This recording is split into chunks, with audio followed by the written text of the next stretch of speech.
Girls, कैसे हो आप सब? आई होप सब बहुत अच्छे होंगे। सबकी पढ़ाई भी काफ़ी अच्छी चल रही होगी। जिसको और अच्छा बनाने के लिए आ गई हैं आपकी अपनी Khushboo ma'am, biology master teacher at Vedantu. तो आज के सेशन में हम ऐसे 5 most important case based question solve करने वाले हैं। How do organism reproduce chapter से। Let me tell you, how do organism reproduce chapter आपका लेंदी है, लेकिन थोड़ा सा घुमा फिरा करके ट्रिकी क्वेश्चंस भी इससे आ सकते हैं, लेकिन कभी कभी इससे क्वेश्चंस डायरेक्ट भी आ जाते हैं। तो मैंने ये डायरेक्ट और ट्रिकी क्वेश्चंस दोनों ही सेशन में इंक्लूड कर दिए हैं। तो मेक श्योर जरूर करना कि आप इसको स्टार्ट से लेकर एंड तक पूरा वॉच करो, ठीक है? क्योंकि भाई अब हो रहा होगा ऐसे धक धक, बहुत ही कम दिन बचे हैं आपके बोर्ड्स के एग्जाम स्टार्ट होने में, और भाई रिवीजन जो है हमारा एकदम जीरो अंडा नील है। तो खतरनाक सा डर लग रहा है, फियर हो रहा है, फियर ऑफ लॉस, कि भाई डर लग रहा है कि कहीं कुछ गड़बड़ ना हो जाए, कहीं मार्क्स अच्छे आएंगे कि नहीं आएंगे, अब मुझसे कोई गलती तो नहीं हो रही है, मैं रिवीजन ठीक से कर रहा हूँ कि नहीं कर रहा हूँ।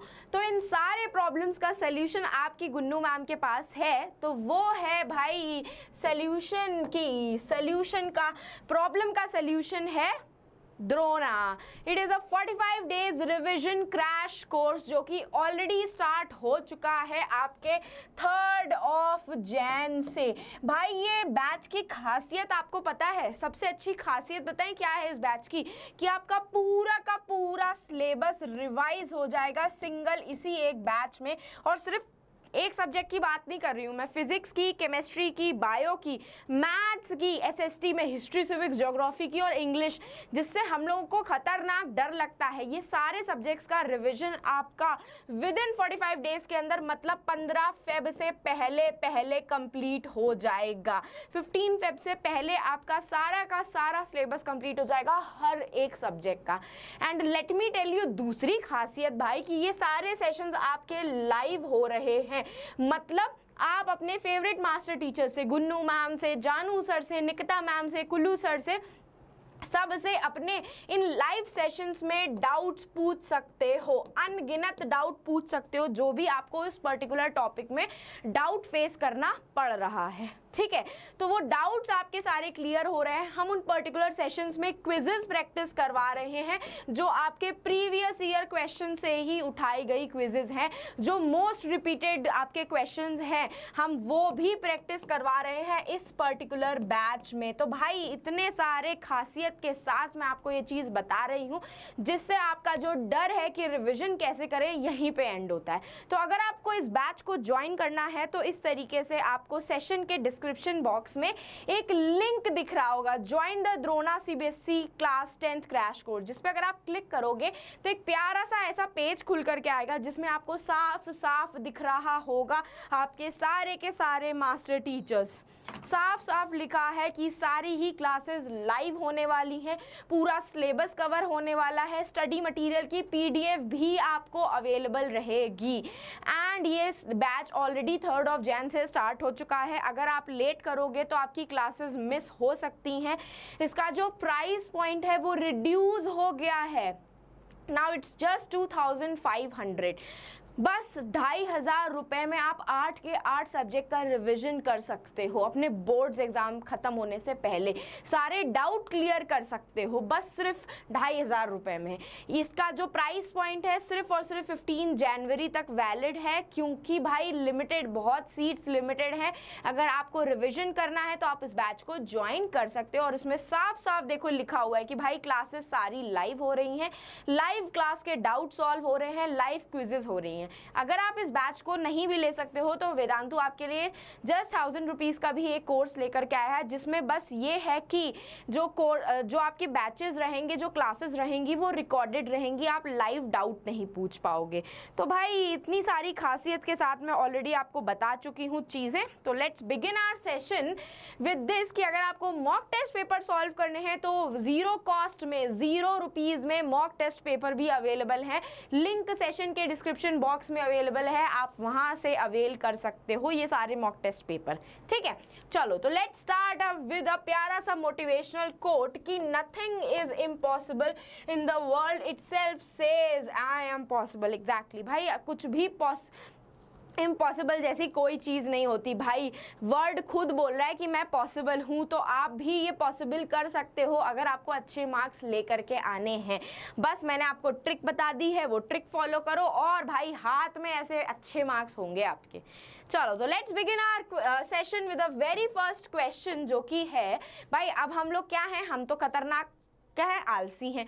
तो ये क्वेश्चन जो है आपके सीबीएसई के 2020 में आ चुका है। तो अब हम डायरेक्ट क्वेश्चंस पे आते हैं, क्योंकि हम ठहरे क्या, आलसी, हम इतने बड़े बड़े केस तो पढ़ते नहीं हैं। तो सबसे पहला क्वेश्चन बोल रहा है, name the sex hormone associated with males. तो भाई वो हार्मोन होता है टेस्टोस्टेरोन, जो कि कौन रिलीज करता है, टेस्टिस रिलीज करती है, टेस्टिस रिलीज करती है। ये जो टेस्टोस्टेरोन होते हैं ये आपके सेकेंडरी सेक्सुअल कैरेक्टरिस्टिक, जो प्यूबर्टी आती है मेल्स में, उसको लाने के लिए यही एक हार्मोन रिस्पॉन्सिबल होता है।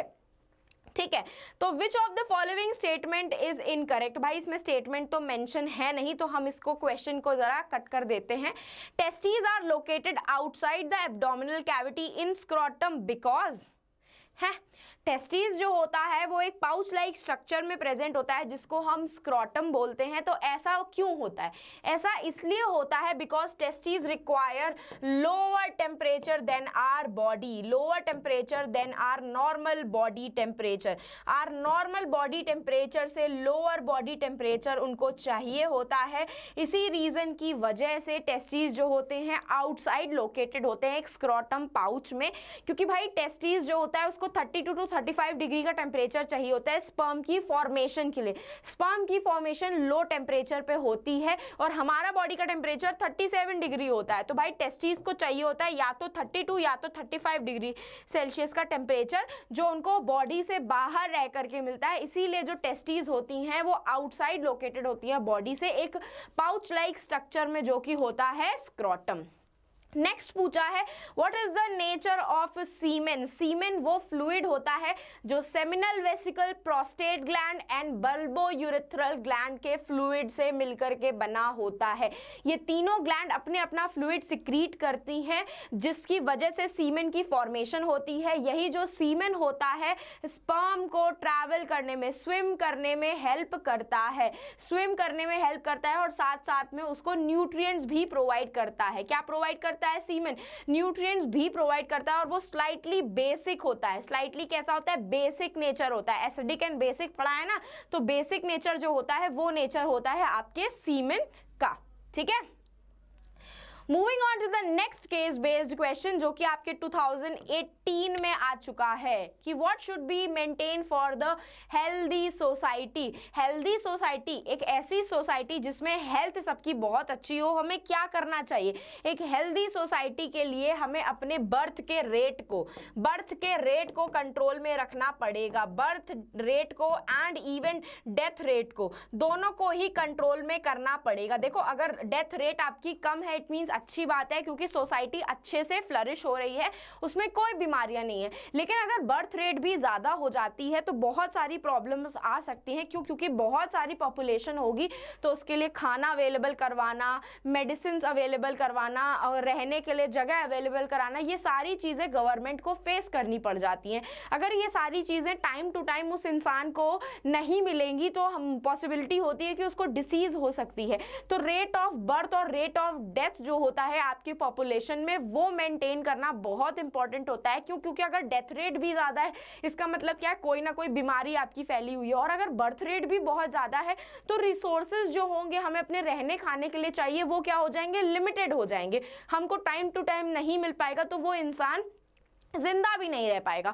तो इस तरीके से बर्थ और डेथ रेट को हमें मेंटेन करना चाहिए अपनी हेल्दी सोसाइटी को मेंटेन करने के लिए। ठीक है, which contraceptive method changes the hormonal balance of the body. Hormonal balance जो होते हैं वो केमिकल्स चेंज करते हैं हमारे बॉडी में। फीमेल्स की बॉडी में ईस्ट्रोजन एंड प्रोगेस्टेरॉन दो हार्मोन होते हैं जो ओवरीज सिक्रीट करती हैं। जैसे टेस्टिस जो होती है वो टेस्टोस्टेरोन सिक्रीट करती है, वैसे ही ओवरीज जो होती हैं फीमेल रिप्रोडक्टिव सिस्टम में वो सिक्रीट करती हैं ईस्ट्रोजन एंड प्रोगेस्टेरॉन, और ये दोनों चीज़ें, ये दोनों हार्मोन्स जो होते हैं यही मेंस्ट्रुअल साइकिल के लिए और हमारी बॉडी में प्यूबर्टी, एडोलसेंट की सेकेंडरी सेक्सुअल कैरेक्टरिस्टिक लाने में ज़रूरत पड़ती है। तो आपकी जो आई पिल्स होती हैं, आई पिल्स क्या हो गई, मेडिसिन हो गई, और मेडिसिन में क्या प्रेजेंट होता है, केमिकल्स प्रेजेंट होते हैं। तो भाई जो आपका केमिकल मेथड हो जाएगा वही सबसे डेंजरस कंट्रासेप्टिव मेथड होता है, जो हार्मोनल बैलेंसेस को बिगाड़ देता है एक फीमेल की बॉडी में। ठीक है, what are the common science of sexual maturation in girls? तो भाई सबसे कॉमन साइन तो होता है मेंस्ट्रुअल साइकिल की बिगिनिंग। जैसे ही आपकी एक लड़की मैच्योर हो जाती है, सेक्सुअली मैच्योर हो जाती है, उसके अंदर मेंस्ट्रुअल साइकिल की बिगिनिंग होती है। आपके उसकी जो चेस्ट होता है, ब्रेस्ट होती है, वो बढ़ने लग जाती है, प्यूबिक हेयर्स आने लग जाते हैं, आवाज़ में चेंजेस आता है, बॉडी के फीचर्स, उनके जो एब्डोमेन होता है वो ब्रॉड हो जाता है आपका। तो ये सारे सेक्सुअल मैच्योरेशन के साइंस होते हैं जो आपको गर्ल्स में देखने के लिए मिलते हैं। What are the common science of sexual maturation in boys? तो बॉयज के अंदर क्या होता है, उनके चेस्ट में हेयर आने लगते हैं, प्यूबिक हेयर्स आते हैं, अंडर आर्म्स में हेयर्स आते हैं, उनकी जो चेस्ट का पार्ट होता है वो ब्रॉड हो जाता है, आवाज़ जो होती है वो भारी हो जाती है, बियर्ड्स आने लग जाती हैं। तो ये सारे उनके सेक्सुअल मैच्योरिटीज़ के साइन रहते हैं। तो भाई रेट ऑफ बर्थ और डेथ रेट को हमें मेंटेन करना है ह्यूमन सोसाइटी को हेल्दी रखने के लिए। ओरल पिल्स जो होती हैं आपकी वो सबसे डेंजरस रहती हैं, वही हार्मोनल डिसबैलेंस कॉज करती हैं। थर्ड, आपका डेवलपमेंट ऑफ मेमोरी ग्लैंड जो होता है वो फीमेल्स में, और beginning of the menstrual cycle आपका सेक्सुअल मैच्योरेशन के साइंस होते हैं। Deeper voice, development of beard and moustache, आपकी ये सारी चीज़ें आपको सेक्सुअली मैच्योर बॉयज़ में दिखने लग जाएंगी जब वो धीरे एडोलसेंट के एज में या प्यूबर्टी के एज में मूव करने लग जाता है। ठीक है, moving ahead with the next question जो कि CBSE 2019 में आ चुका है कि what are the barrier methods for birth control? या तो आप कॉपर टी यूज़ कर सकते हो, ठीक है, वो भी एक बैरियर मेथड होता है, या फिर हम कॉन्डम्स यूज़ कर सकते हैं जो कि मेल और फीमेल दोनों ही यूज़ करते हैं। How barrier method prevent pregnancy? तो भाई बैरियर मेथड्स में कॉपर टी या कॉन्डम्स आते हैं। कॉपर टी जो होता है वो एग को रिलीज ही नहीं होने देता है, कॉपर टी जो होता है वो एग को रिलीज नहीं होने देता। अगर आपके ओवरीज में से एग नहीं रिलीज होगा तो फर्टिलाइजेशन का प्रोसेस ही नहीं होगा। दूसरी चीज, कॉन्डम जो होते हैं वो फिजिकली आपके स्पर्म को यूट्रस के अंदर एंटर करने की बैरियर क्रिएट कर देते हैं। एक तो स्पर्म को यूट्रस के अंदर एंटर करने ही नहीं देते। How chemical methods prevent pregnancy? तो भाई आई पिल्स जो होती हैं, आई पिल्स वो हार्मोन्स, हमारे फीमेल्स में ईस्ट्रोजन एंड प्रोगेस्टेरॉन हार्मोन्स जो होते हैं उनको बनना ही, उनका प्रोडक्शन ही स्टॉप कर देती है। क्या कर देती हैं? उनके प्रोडक्शन को स्टॉप कर देती हैं, उनके प्रोडक्शन को रोक देती हैं। तो भाई अगर ईस्ट्रोजन एंड प्रोगेस्टेरॉन नहीं बनेगा तो फीमेल के अंदर जो यूट्रस होता है उसकी यूट्राइन लाइनिंग थिक होगी ही नहीं। आपके थिक नहीं होगी तो एग अगर रिलीज भी होगा तब भी वो क्या करने, जो लेडी है वो उस एग को इम्प्लांट नहीं कर पाएगी, कैरी नहीं कर पाएगी, उसका मिसकैरेज हो जाएगा। ठीक है, तो ये सारी चीज़ों की वजह से आप लोगों का प्रेगनेंसी को प्रिवेंट किया जाता है। दूसरी चीज़, describe the correct statement regarding surgical method of birth control. एक करेक्ट स्टेटमेंट हम ये कह सकते हैं कि सर्जिकल मेथड एक परमानेंट मेथड होता है आपका जो कि परमानेंटली प्रेगनेंसी को रोक सकता है। ठीक है, तो ये उस एज के लिए बेटर रहता है जिस एज में हम जिस एज में फीमेल की बॉडी को बहुत ज़्यादा प्रॉब्लम हो सकती है अगर वो प्रेग्नेंट होगी तो उस टाइम के लिए ये बर्थ कंट्रोल के लिए सबसे बेस्ट मेथड माना जाता है। ठीक है, सबसे बेस्ट मेथड माना जाता है। तो बैरियर मेथड कैसे प्रिवेंट करता है? कॉन्डम्स और डायफ्राम यूज करके। कॉन्डम रबर ट्यूब्स होती हैं जो कि मेल और फीमेल दोनों यूज कर सकते हैं। बैरियर मेथड में हम स्पर्म को ओवम से मीटिंग करने के लिए ही रोक देते हैं। जो केमिकल्स होते हैं आपके, जो केमिकल्स होते हैं बर्थ कंट्रोल के लिए, वो ओरल पिल और वेजाइनल पिल्स होती हैं। ओरल पिल क्या करती हैं? ईस्ट्रोजन एंड प्रोगेस्टेरॉन को प्रिवेंट करती हैं रिलीज करने से, और जब रिलीज ही नहीं होंगे वो दोनों हार्मोन तो फर्टिलाइजेशन का प्रोसेस भी नहीं होता है, क्योंकि मेंस्ट्रुअल साइकिल का भी प्रोसेस नहीं। वेजाइनल पिल्स क्या होता है? वेजाइना के अंदर इंसर्ट कर दिया जाता है। तो अगर सेक्सुअल इंटरकोर्स के टाइम पे स्पर्म गलती से वेजाइना के अंदर एंटर भी करता है तो ये वेजाइनल पिल्स जो होती हैं उस स्पर्म को किल कर देती हैं, मार देती हैं। Small portion of sperm duct और वास्ट डिफरेंस इन मेल्स को हटा दिया जाता है और कट करके ज्वाइन कर दिया जाता है। वासेक्टोमी एंड ट्यूबेक्टोमी की बात हो रही है। बैरियर मेथड से हम क्या कर सकते हैं, प्रोटेक्ट कर सकते हैं आपके कपल्स को सेक्सुअली ट्रांसमिटेड डिसीज से, और सर्जिकल मेथड जो होता है वो एक परमानेंट मेथड होता है प्रेगनेंसी को स्टॉप करने का। तो बस वो इतना सा ही आपसे पूछ रहा था। Moving on to the next question जो कि आपके 2016 में आ चुका है कि why menstruation stops in pregnant female. तो देखो भाई, मेंसुरेशन का सबसे बड़ा रीजन जो होता है वो यूट्राइन की लाइनिंग होती है। आपकी ओवरी जो होती है हर मंथ एक एग रिलीज करती है, तो यूट्रस अपने आप को प्रिपेयर करता है कि जब उसको फर्टिलाइज्ड एग मिलेगा तो वो उसको इम्प्लांट करके उसको ग्रो करने में हेल्प करेगा। ठीक है, तो अब फर्टिलाइजेशन हो गया, तो जब मेंसुरेशन होता है तो एग तो डीजेनरेट हो जाता है, गायब हो जाता है, और जो यूट्रस की लाइनिंग होती है ना, जो थिक हो गई होती है, वो आपकी धीरे धीरे करके टूट जाती है, ब्रेक हो जाती है, और वही ब्लीडिंग के फॉर्म में बाहर आती है आपकी वजाइना के थ्रू। लेकिन जब प्रेग्नेंट वुमेन होती है तो उसमें एग जो हो गया वो फर्टिलाइज्ड हो गया। अब फर्टिलाइज्ड एग को यूट्राइन की जो लाइनिंग है वो अपने होल्ड करने के लिए क्या करती है, टूटती नहीं है, क्योंकि उसको फर्टिलाइज एग मिल गया। अब भाई जरूरत तो उसको फर्टिलाइज एग की ही थी ना, नहीं था तभी वो टूट करके ब्लड के फॉर्म में बाहर आती थी। अब तो उसको फर्टिलाइज एग मिल गया, तो जब उसको फर्टिलाइज एग मिल जाता है तो उस टाइम के लिए 9 मंथ्स के लिए जो गेस्टेशन पीरियड होता है उस टाइम के लिए ये मेंसुरेशन का प्रोसेस रुक जाता है, क्योंकि यूट्रस की जो लाइनिंग होती है वो फर्टिलाइज्ड एग को, जाइगोट को न्यूट्रिएंट्स प्रोवाइड करने का काम करती है। Select the correct sequence of act that leads to the pregnancy in female। तो सबसे पहला स्टेप होता है आपका बी ओव्यूलेशन का, कि जब तक एग आएगा नहीं तब तक फर्टिलाइजेशन होगा नहीं। दूसरा होता है फर्टिलाइजेशन ऑफ एग का, फिर तीसरा होता है आपका जाइगोट की फॉर्मेशन, और लास्ट में उस जाइगोट को यूट्रस के साथ इम्प्लांट कर दिया जाता है, ज्वाइन कर दिया जाता है। तो B A C D is the correct answer. How is zygote different from embryo. Embryo जो होता है it is a collection of cells, बहुत सारे सेल्स होते हैं and properly organise into an organ और टिश्यूज। एम्ब्रियो में बहुत सारे सेल्स होते हैं and they are organise into proper tissues and organs, जबकि जाइगोट जो होता है वो एक सिंगल सेल होता है। जाइगोट सिंगल सेल होता है। What changes takes place in the uterus of the pregnant female. In the pregnant female वो यूट्रस जो होता है प्लेसेंटा की फॉर्मेशन करता है। किसकी फॉर्मेशन करता है, प्लेसेंटा की फॉर्मेशन करता है। तो भाई इम्प्लांटेशन जो होगा आपका वो हो जाता है, ओव्यूलेशन सबसे पहले होता है, फिर फर्टिलाइज्ड एग होता है, फिर जाइगोट होता है, जाइगोट के बाद उसकी इम्प्लांटेशन होती है। Zygote is form by the fusion of sperm and egg, that is the fertilization. It is the single celled and it give rise to embryo by repeated cell division. Embryo जो होता है वो बहुत सारे cell का collection होता है जिसमें प्रॉपर ऑर्गन सिस्टम भी प्रेजेंट होते हैं, जबकि जो जाइगोट होता है वो सिंगल सेल रहता है। इम्प्लांटेशन के बाद एक डिस्क लाइक टिश्यू डेवलप होती है यूट्राइन वॉल में, जिसको हम प्लेसेंटा बोलते हैं। ये प्लेसेंटा जो होता है एम्ब्रियो को मदर से लिंक करता है। मदर के अंदर जितना भी न्यूट्रिशन, रेस्पिरेशन जो भी हो रहा है, या फीटस के अंदर जो भी न्यूट्रिशन, रेस्पिरेशन, एक्सक्रीशन हो रहा है, वो सब मदर की ब्लड के अंदर मिक्स होकर के एक्सक्रीट आउट किया जाता है, या मदर के ब्लड के अंदर जो भी न्यूट्रिशन आ रहा है वो प्लेसेंटा के थ्रू ही फीटस के अंदर ट्रांसफर किया जाता है। तो ये एक लिंक होता है बिटवीन मदर एंड फीटस।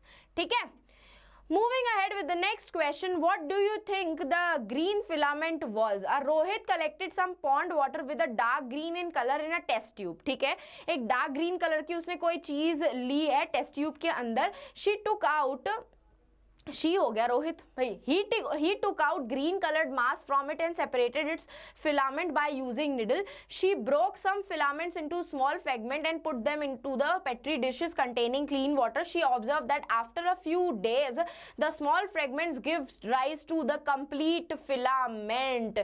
तो वो complete filament क्या थे? Organism that reproduce in similar ways as Spirogyra। Answer ही आपका दिया हुआ है, वो स्पायरोगायरा था। क्या था? स्पायरोगायरा था, जिसमें फ्रेगमेंटेशन का प्रोसेस हुआ। जिसमें कौन सा प्रोसेस हुआ?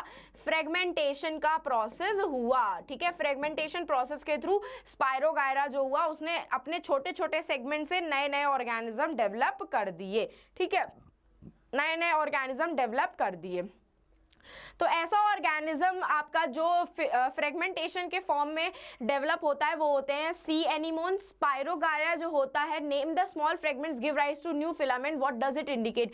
It indicates the asexual reproduction done by the fragmentation process. Spirogyra ने अपने आप को एसेक्सुअली रिप्रोड्यूस किया by the process of fragmentation, और सी एनीमोन जो होता है वो स्पायरोगायरा की तरह ही फ्रेगमेंटेशन का प्रोसेस परफॉर्म करता है। Name one organism that do not reproduce by fragmentation. Planaria हो गया, अमीबा हो गया आपका, इन सब में फ्रेगमेंटेशन का प्रोसेस नहीं होता।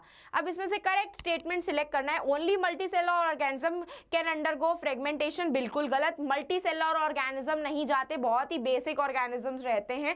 Both unicellular and multicellular organism can undergo fragmentation. Fragmentation is a sexual mode of reproduction, is only found in algae. क्या होना चाहिए correct answer? Both multicellular and unicellular organism can go. एक minute, किधर गया भाई?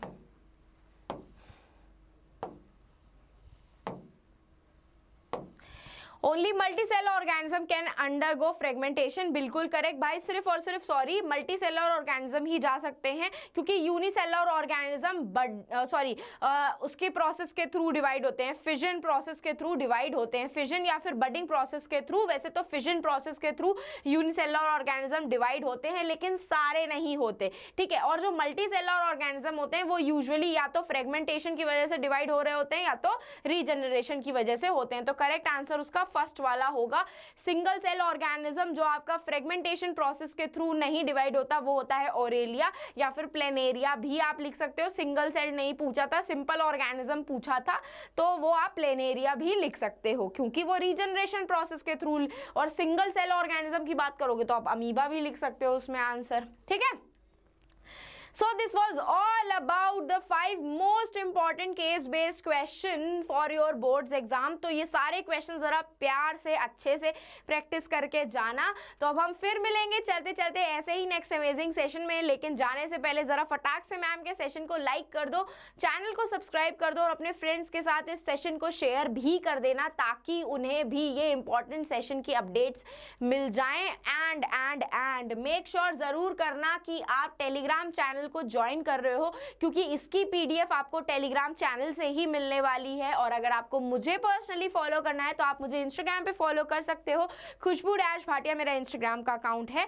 तो अब हम फिर मिलेंगे चलते चलते ऐसे ही नेक्स्ट अमेजिंग सेशन में। तो bye bye and take care.